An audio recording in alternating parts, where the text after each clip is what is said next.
చెడ్డదైన ప్రతి సంఘటన బాధనే ఇస్తుంది. నీవు పడ్డ ఆ బాధ నీకు గుణపాఠాన్ని నేర్పుతుంది. ప్రతి గుణపాఠం నిన్ను కొత్త మనిషిగా మారుస్తుంది. నిన్ను వదిలించుకోవాలని వాళ్ళు నిర్ణయం తీసుకున్నాక నీవు చెప్పే మాటలు, నీ నిజాలు, నీ ఏడుపులు వాళ్ళని ఏమాత్రం కదిలించలేవు. అనవసరంగా తాపత్రయపడకు. ఒక్కసారి నువ్వు సక్సెస్ అయితే చచ్చిన ప్రేమలు కూడా పుట్టుకు వస్తాయి. ఇక్కడ చాలామంది నువ్వు ఓడిపోతే ఓదార్చాలని ఎదురు చూస్తుంటారు. వాళ్ళ ఆశలని నువ్వు వమ్ము చెయ్యి. నువ్వు బాగుపడాలనుకో, తప్పులేదు. కానీ ఒకరిని బాధ పెట్టి బాగుపడాలి అని మాత్రం ఆలోచించకు. అస్సలు బాగుపడలేవు. ఎవరి అవసరం వాళ్ళది, ఎవరి స్వార్థం వారిది. వాళ్ళు ఎలాగైనా బ్రతకొచ్చు అనుకుంటున్నారు. కొందరి జీవితాల్లో బాల్యంతో పాటు బంధాలు దూరమైపోతాయి.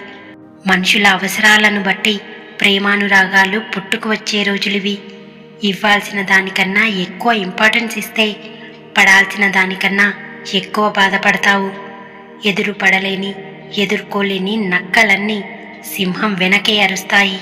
ఎప్పుడైతే నీతో మాట్లాడడం మానేస్తారో అప్పటి నుండి నీ గురించి మాట్లాడడం మొదలు పెడతారు. ఇక్కడ నిజాన్ని నమ్మేవారి కంటే నమ్మిందే నిజమనుకునేవారే ఎక్కువ.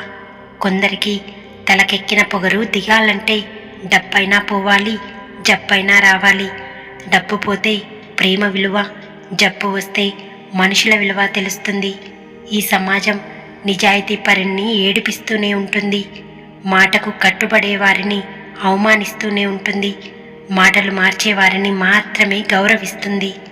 మంచివాడు ఎన్ని మంచి విషయాలు చెప్పినా ఎవ్వరూ నమ్మరు. కానీ ముంచేవాడు ఎన్ని అబద్ధాలు చెప్పినా నమ్మేస్తారు. అందుకేనేమో ముంచేవాడు మందిలో ఉంటున్నాడు, మంచివాడు ఒంటరిగా ఉంటున్నాడు. మీరేమంటారు? వీడియో నచ్చితే లైక్ చేసి షేర్ చేయండి. నా ఛానల్ని సబ్స్క్రైబ్ చేసుకోండి.